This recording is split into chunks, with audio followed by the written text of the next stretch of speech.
अस्सलाम वालेकुम। Gold silver price on record high. आज के दिन गोल्ड और सिल्वर ने एक नया रिकॉर्ड बना लिया है। गोल्ड $5,000 पर ट्राई आउंस को टच कर रहा है और साथ ही सिल्वर जो है वो $103 पर ट्राई आउंस के ऊपर ट्रेड हो रही है। तो आज पाकिस्तान के अंदर है जी सैटरडे 24 जनवरी 2026। और जो सोना रखने वाले जितने भी लोग हैं, चांदी रखने वाले जितने भी लोग हैं, चाहे वो सुनार हो चाहे वो इन्वेस्टर हो, वो लोग तो बहुत ज़्यादा खुश हैं। ख़ास तौर पे ऐसे लोग जिनके घरों में उनकी ज्वेलरी भी है, वो भी लोग बहुत ज़्यादा खुश हैं क्योंकि ज्वेलरी की प्राइसेस भी बहुत ज़्यादा बढ़ गई हैं।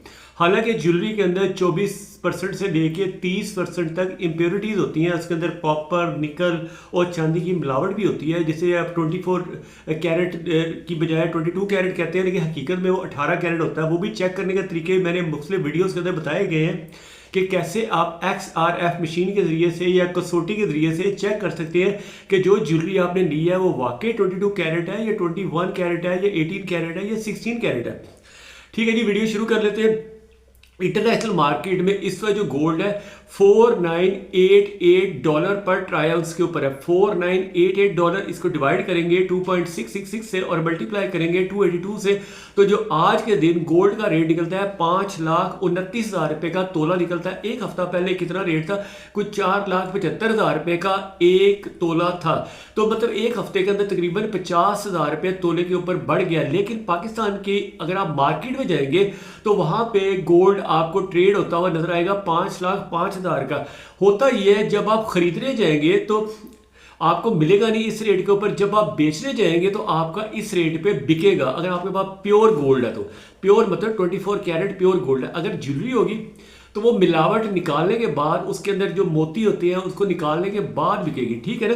तो सिल्वर का रेट है $103 पर ट्राई आउंस।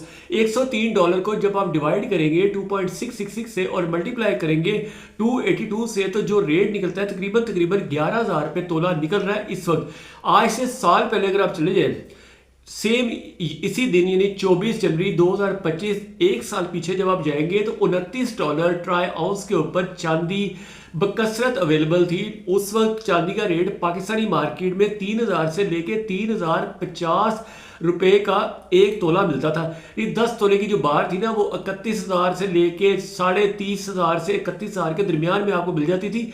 जो आज के दिन अगर आप गोल्ड या सिल्वर की बार आप लेने जाएंगे तो आपको 1.5 लाख रुपए में भी नहीं मिलेगी। मतलब 15,000 रुपये तोला भी आपको चांदी नहीं मिलेगी।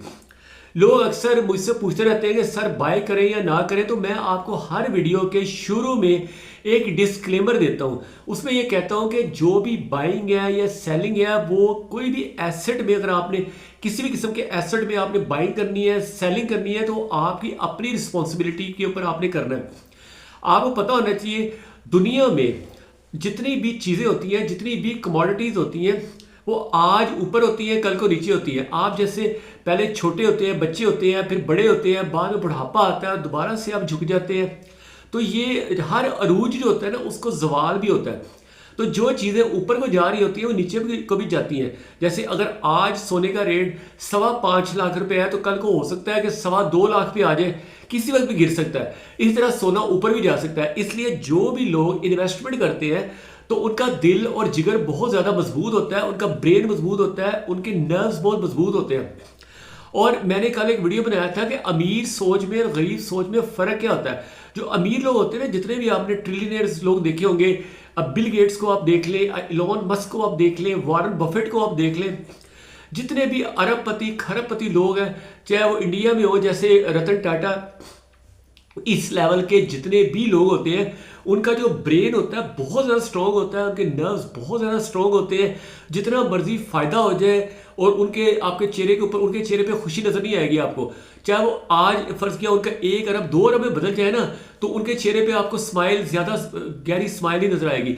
सिमिलरली अगर उनका 1 अरब जो है वो गिर के 50 करोड़ रह जाए या 10 करोड़ पे आ जाए या सारा का सारा डूब जाए, इवन देन आप उनको डिप्रेशन में नहीं देखेंगे। उसकी रीज़न क्या होती है कि वो उनके नर्व्स जो है ना बहुत ज़्यादा स्ट्रॉन्ग होते हैं, वो अपनी रिस्पॉन्सिबिलिटी किसी दूसरे पर नहीं डालते। अमीर लोगों की ये खूबी होती है, इसलिए वो अमीर रहते हैं, इसलिए वो रिच रहते हैं कि वो दूसरों के ऊपर कभी भी ना वो मशवरा करते हैं। वो वीडियो लाजमी देखिएगा, कल वाला मैंने बहुत रिसर्च करके बनाई है। तो चूँकि हम लोग गरीब इसलिए रहते हैं कि हम लोग लोगों से मशवरा लेते हैं। अमीर लोग कभी दूसरे से मशवरा लेते ही नहीं है, वो अपने आप को ही जिम्मेदार ठहराते हैं हर चीज़ का। अब आ जाए पिछले साल 2025 के अंदर यूनियन बैंक ऑफ स्विट्जरलैंड और HSBC यानी हांगकांग शंघाई बैंक, फिर बैंक ऑफ अमेरिका, फिर गोल्डमैन सैक, मॉर्गन स्टैनली और जितने भी बड़े इदारे थे जो कि गोल्ड की प्रिडिक्शंस वगैरह करते रहते हैं, उन सब ने ये कहा था कि 2026 के जून तक जो गोल्ड है ना 5000 से लेके $5300 पर ट्राई आउंस के ऊपर मार्केट मतलब जाएगी। सिमिलरली सिल्वर के बारे में तो लोग यहाँ तक कह रहे हैं कि $500 पर ट्राई आउंस के ऊपर भी सिल्वर जा सकता है। उसकी मतलब रीजंस क्या है? रीजंस अगेन यही है, ईवी इलेक्ट्रिक व्हीकल्स के अंदर सिल्वर यूज होता है, सोलर पैनल्स के अंदर यूज होता है, इसीलिए आपने देखा होगा सोलर पैनल्स जो है ना वो भी महंगे हो गए हैं। ईवी इलेक्ट्रिक गाड़ियाँ, इलेक्ट्रिक की बैटरीज, इलेक्ट्रिक का और सामान जितना भी वो महंगा होता जा रहा है, फिर कॉपर महंगा होता जा रहा है, ये सारा कुछ हो रहा है। इसकी रीजंस क्या है? रीजंस आपको पता ही होने चाहिए। इस वक्त अमेरिका ग्रीनलैंड को हासिल करना चाहता है और ग्रीनलैंड जो है ना उसके ऊपर इस वक्त तो बर्फ पड़ी है, तकरीबन 50 फुट से लेके 100 फुट तक बर्फ है, क्योंकि ग्रीनलैंड लगता है स्वीडन, नॉर्वे, फिनलैंड, आइसलैंड के करीब करीब। एक साइड पे कनाडा और अमेरिका भी लगता है ग्रीनलैंड के, लेकिन रास्ता ये सारा बर्फीला है और इस एरिए में अगर बर्फ पिघल जाती है, अगले 10 सालों में सुना है कि बर्फ पिघल जाएगी, अगर वहां से बर्फ पिघलती है, साथ ही अंटार्कटिका से बर्फ पिघलती है, तो नीचे से बहुत ज्यादा अनटच मिनरल्स नजर आ रहे हैं। अनटच मिनरल्स में गोल्ड भी है, सिल्वर भी है, ऑयल भी है, कॉपर भी है और निकल भी है। इस तरह की कई मेटल्स ग्रीनलैंड के नीचे वहां पे पड़ी हुई है। इसलिए ये सारा कंफ्लिक्ट हो रहा है कि अमेरिका कोशिश कर रहा है कि ग्रीनलैंड उनके कंट्रोल में आ जाए ताकि बाद में फिर ये सारा कुछ स्मूथ हो जाएगा। दूसरी रीजन एक और है। दूसरी रीजन है कि दुनिया के अंदर इस वक्त पेपर करेंसी को खत्म किया जा रहा है। आज से 200 साल पहले पेपर करेंसी राइज की गई पूरी दुनिया के अंदर। स्वीडन ने सबसे पहले राइज की। स्वीडिश क्राउन जो है ना वो सबसे पहली करेंसी थी जो कि पेपर करेंसी थी। अब स्वीडन वालों ने ही पेपर करेंसी को खत्म कर दिया। स्वीडन के अंदर पिछले 3 सालों में कोई भी पेपर वाली मतलब ट्रांजैक्शन नहीं हुई। वहाँ ट्रांजैक्शन सारी ऑनलाइन हो रही है, मोबाइल के जरिए से, अपने इंटरनेट बैंकिंग के जरिए से सारी ट्रांजैक्शन हो रही है। तो आप फ्यूचर में देखेंगे कि ये जो इंटरेस्ट वाला सिस्टम है ना, सूदी सिस्टम, ये भी इंशाल्लाह खत्म होगा, क्योंकि लोग स्टोर ऑफ वैल्यू के लिए अपने पास रखेंगे गोल्ड के कॉइन्स या चांदी के कॉइन्स या कॉपर के कॉइन्स। सोना, चांदी, कॉपर, जो हजारों साल से लोग सोने को, चांदी को, तांबे को सिक्के बना के अपने पास रखते थे, अगले ज़माने में अगले 4-5 सालों में आप देखेंगे लोग उसको ही दोबारा से अपने पास रखेंगे।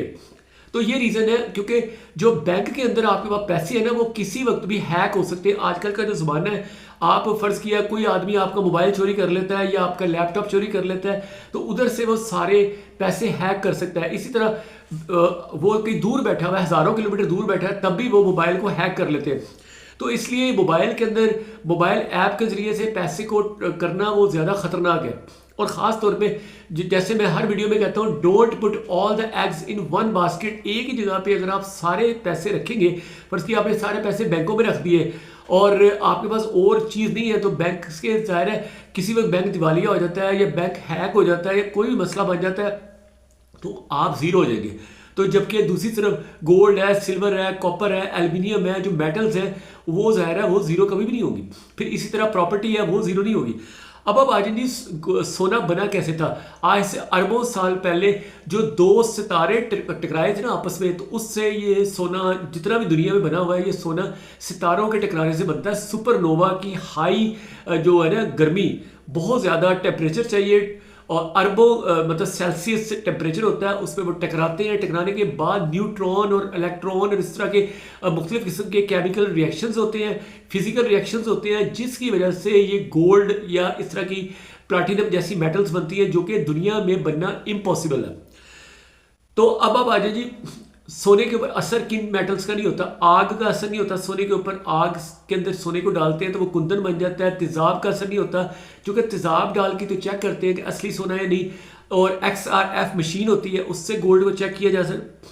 एक हफ्ता पहले सोना 4,75,000 रुपये का था 24 कैरेट, और फिर एक साल पीछे अगर आप चले जाए ना तो सोने की कीमत थी 2,87,500 रुपये का एक तोला था, और ये भी 24 कैरेट है। अगर आप 21 कैरेट निकालना चाहते हैं तो 21 कैरेट का मतलब होता है कि 87.5% प्योर, और 22 कैरेट का मतलब होता है 91.6% प्योर।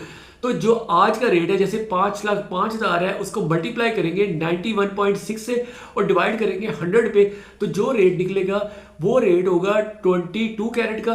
और अगर आप 18 कैरेट निकालना चाहते हैं तो वो होगा 0.75%, ठीक है ना, 0.75, तो मल्टीप्लाइड बाय 5,05,000, तो जो रेट निकलेगा तो वो होगा जी 18 कैरेट। तो चेक करने के लिए मैंने आपको बताया कि XRF मशीन के ऊपर आप चेक कर सकते हैं।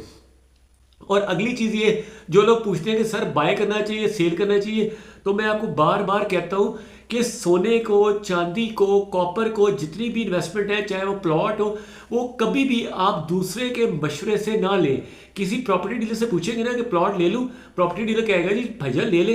क्यों कहेगा? वो इसलिए कहेगा कि वो बेच रहा है। जो प्रॉपर्टी डीलर प्लॉट बेच रहा है वो तो प्लॉट बेचने का कहेगा। जो टूथपेस्ट बेच रहा है वो दुकानदार, वो आपको कहेगा टूथपेस्ट खरीद लो। जो सोना बेच रहा है वो कहेगा सोना खरीद लो। जो चांदी बेच रहा है वो चांदी बेचने का कहेगा। तो मैं कभी भी आपको मशवरा नहीं देता कि आप कोई बाय करें या सेल करें। It is up to you. ये आपने अपने ब्रेन से सोचना है और बड़े बड़े यानी कि अपने आप को स्ट्रॉन्ग बनाएं और अपनी इन्वेस्टमेंट को अपने बच्चों की तरह रखें। जिस तरह आप अपने बच्चों के ऊपर इन्वेस्टमेंट करते हैं, उनको पढ़ाते हैं, लिखाते हैं, उनको बड़ा करते हैं और इस उम्मीद पे करते हैं कि फ्यूचर में जब आप बूढ़े होंगे तो आपका वो सहारा बनेंगे। इस तरह से आप इन्वेस्टमेंट को करते हैं। लेकिन बाज़ औक़ात क्या होता है, आप बच्चे के ऊपर इन्वेस्टमेंट करते हैं और बच्चे आपके फ्यूचर में आपका कहना नहीं मानते और आउट ऑफ कंट्री चले जाते हैं या आपका सहारा नहीं बनते, तो फिर आप शिकवा ना करें। सिमिलरली अगर आप गोल्ड, सिल्वर, कॉपर कोई चीज़ बाय करते हैं, उसमें आपको लॉस होता है, कोई प्लॉट खरीदते हैं उसमें लॉस होता है, तो उसकी जिम्मेदारी भी आपको खुद अपने सर पे लेनी चाहिए। उस सुनार को ना कहें आप, वो सुनार तो जो रेट होगा उसी के ऊपर बेचेगा ना बेचारा। जिस रेट जो सोना सस्ता होगा तो वो सोना सस्ता आपको बेच देगा, जब महंगा होगा तो वो आपको महंगा बेच देगा, ठीक है। इसलिए जब भी कोई डिसीजन लेना है तो अपने बलबूते पे लिया करें, ठीक है। Thank you watching this video. अल्लाह हाफिज़।